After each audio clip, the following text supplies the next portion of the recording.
Mga kababayan, mga kapatid, ang matawag ng lalaglag sa simbahan ay siyang matawag ng ating bansa, ang Pilipinas.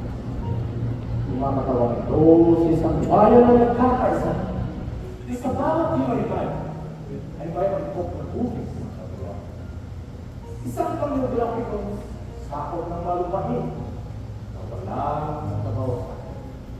Isang republika, demokratiko, malaya at nagsasabi. Ito'y siyang sabisan ng pambansang kalayaan na nagsasalarawan ng lahat ng kaakit-akit at dinadakila sa buhay. Lubog na magpulong kamay ng panahon, binigyan buhay ang isang mapagkakasa kalayaan na mamamayan at inakay na mapagpalang diwa sa luklukan. Naging mamalagi ang palatandaan ito ng ating mga pamaman at magbuhay ng isa ng ating mga kalantan ng Taiwan. Ang kaluluwa na din mabubuhay hanggang sa wakas ng panahon. At ang kanyang matatayo ng mga dihika ay matatapos lang kapag ang mga bansa at ang mga lahi ay mangunahit. Ang araw ay nananaw sa nagkawalang hanggang buhay ng ating bansa. At sa isang ng palagiang liwanag na pumakatubay sa kapalaran ng ating lahi. Ang walong silay ay kumakatawan sa unang mga lalawigan na nagsasamang namin. Tinutukoy ng tatlong mga pinagin ang tatlong malaking po. Luzon, Visayas, at Mindanao.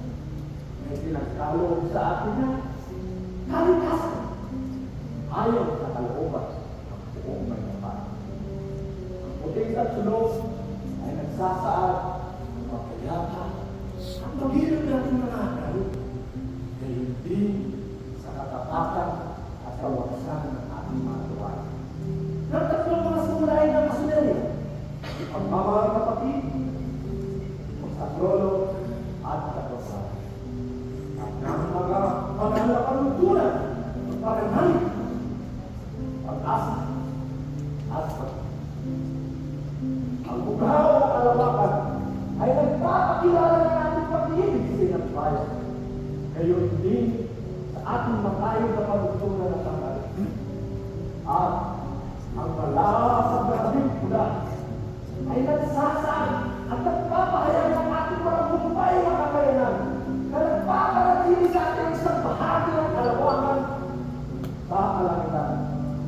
Sa pagbuwan, at sa puno, ang araw, at tatlong mga bituin na bumubuo sa ating katawan ay malinaw na sa isang ng pagkakapatiran ng tao sa ilalim ng pagiging ama. Tulad ng pinangalan ng ating mga niluto, nawali mo may lang namin ito si Mama ng mga lupain ang malaligaya ng mga mamamayan ng panghalang ng panahon. Hayun ang ating makawa, humagayway sa isa't isa ng pambihirang ganda at makabayang kaugat.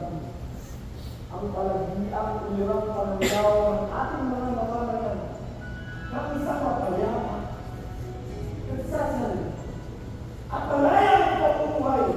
Nagpugay tayo dito sapagkat ito ang kabuang ganap ng kaligayahan at kagalakan ng ating mga ninuno sa panahon ng masiglong nagdaan. Hanggang ito sapagkat ito ang matawag ng mabibigay ng mga anak ng ating sinarasunan.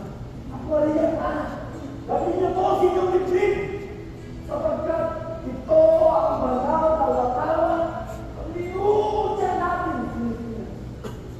Ingatan niyo ito sa inyong mga puso sapagkat ito ang palatandaan ng ating mga kapatid na nagwis sa kanilang buhay alang-alang